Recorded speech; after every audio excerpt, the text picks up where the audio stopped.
I present the budget for 24-25. India's economic growth.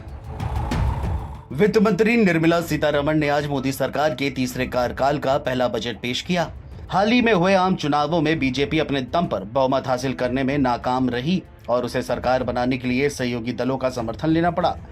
इसीलिए आज जब सीतारमण फाइनेंशियल ईयर 2024-25 का पूर्ण बजट पेश करने के लिए लोकसभा में खड़ी हुई तो इसे लेकर उम्मीदों का ज्वार चरम पर था, लेकिन कई वर्गों को इससे निराशा ही हाथ लगी। दुनिया में सबसे तेजी से आर्थिक विकास कर रहे भारत के लिए बेरोजगारी सबसे बड़ी चुनौती है। भारत उन देशों में शामिल है जहां बेरोजगारी की दर सबसे ज्यादा है। देश की इकोनॉमी तो तेजी से बढ़ रही है, लेकिन हम उसके मुताबिक नौकरियां पैदा करने में पूर्ण रूप से नाकाम रहे हैं। लेकिन आज पेश बजट में विकराल होती बेरोजगारी की समस्या से निपटने के लिए कोई खास घोषणा भी नहीं की गई। हालांकि रोजगार से जुड़े प्रोत्साहन के तहत 3 योजनाओं की घोषणा की गई है, लेकिन बेरोजगारों की बढ़ती फौज के लिए ये नाकाफी है। बजट में कृषि और उससे जुड़े सेक्टरों के लिए 1.52 लाख करोड़ रुपए की घोषणा हुई है, लेकिन किसानों की लगातार मांग के बाद भी मिनिमम सपोर्ट प्राइस यानी एमएसपी को लेकर बजट में कोई घोषणा नहीं हुई है। साथ ही पीएम किसान यानी किसान सम्मान निधि की रकम भी नहीं बढ़ाई गई है। माना जा रहा था कि सरकार इस रकम को दोगुना कर सकती है। अभी योजना के तहत सालाना 6,000 रुपए ही मिलते हैं।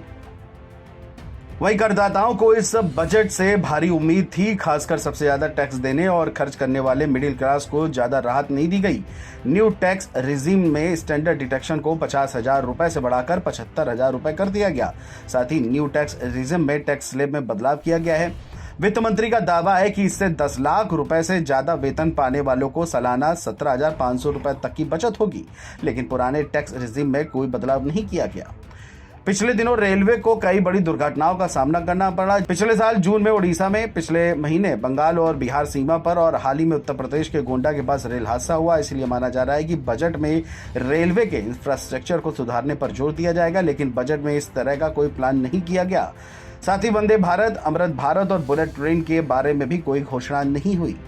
शेयर बाजार को इस बजट से खासी उम्मीद थी। निवेशक खासकर कैपिटल गेन टैक्स को व्यवहारिक बनाने की उम्मीद कर रहे थे, लेकिन बजट में उन्हें जोर का बड़ा झटका दे दिया गया है।